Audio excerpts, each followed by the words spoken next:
अब फिर उसकी माँ भी याद आ गया, आज मेरे से गलती होगी, मैं भी था नालायक से, आज को खजूर मिले नहीं। तो उसी समय आ रहा था, उसकी माँ ने कहा, बेटा ये खजूर कहाँ से लाया तू, अल्लाह रोज देता है मुझे।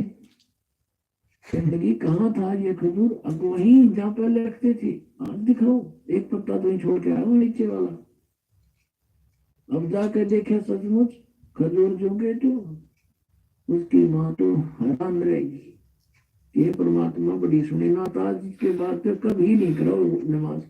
कहने का भाव ये है कि कहते हैं पिछले तब से होते हैं पूर्ण हंस मुराद, पिछला संस्कारी हंस था, परमात्मा ने आस्था बढ़ानी थी, उसकी माँ के भी फिर लगन बन गई, बस नकली सा काम कराया करती। उस दिन के बाद उसकी माँ के भी विश्वास हो गया, भगवान है, अल्लाह है कहीं पर। तो कुछ जब वो बड़ा हुआ तो उसने घर त्याग दिया, क्योंकि रुक नहीं सकता वो प्राणी जिसको चाह भगवान की है।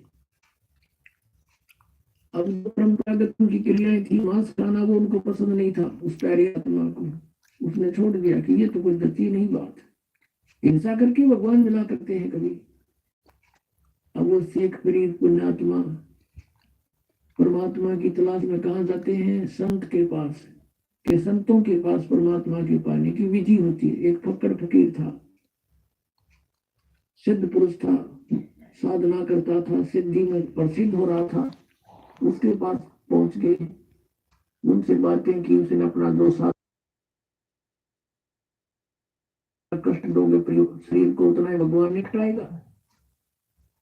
अब शेख फरीद तो गई भगवान पाने के लिए थी, दिन रात अपने खूब कष्ट करें, जो भी गुरु जी आदेश थे वही पालन करें।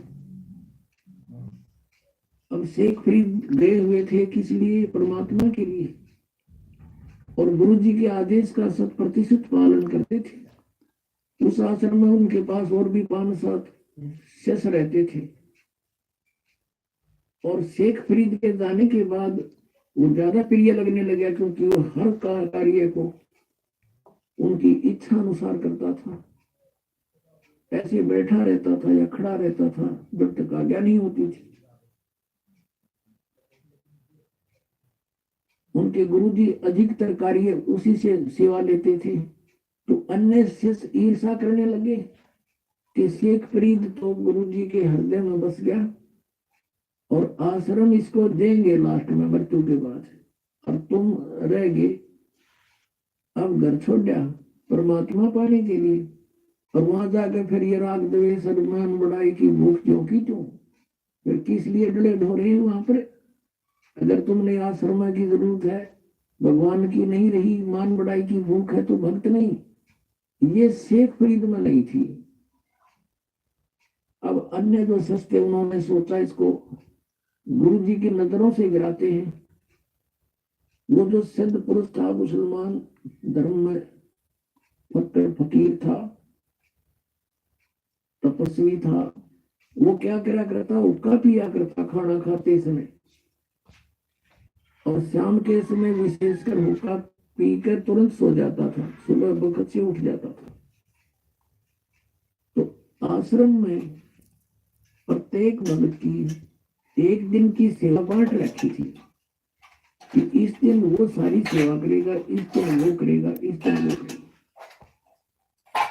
जिस दिन शेख फरीद की सेवा का क्रम आया, उस दिन अन्य सेवकों ने सोचा कि आज इसको गुरुदेव के नजरों से गिराते हैं। वर्षा का मौसम था, लेकिन वर्षा नहीं हो रही थी। शेख फरीद ने शाम के समय खाना बनाया गुरुजी के लिए, और गुरुजी हुक्के के लिए पहले, गुरुजी के हुक्के के लिए पहले अग्नि देता था, उसने अग्नि तैयार कर ली थी, खाना खिलाने गया हुआ था। ईर्षालु साथियों ने वो अग्नि बुझा दी, पानी पूनी छिड़क दिया, रोटी बना के दूं। अब शेख फरीद ने तो ये सोचा था कि 2 मिनट में हुक्का भर के दे दूंगा, और वो इतना क्रोधी था, अगर 5 मिनट लेट हो जाता ना हुक्का, कोई भी किसी कार्य में उससे इतना नाराज हो जाता, उसको डंडे मारता था, और कई दिन तक उसको सेवा नहीं देता था।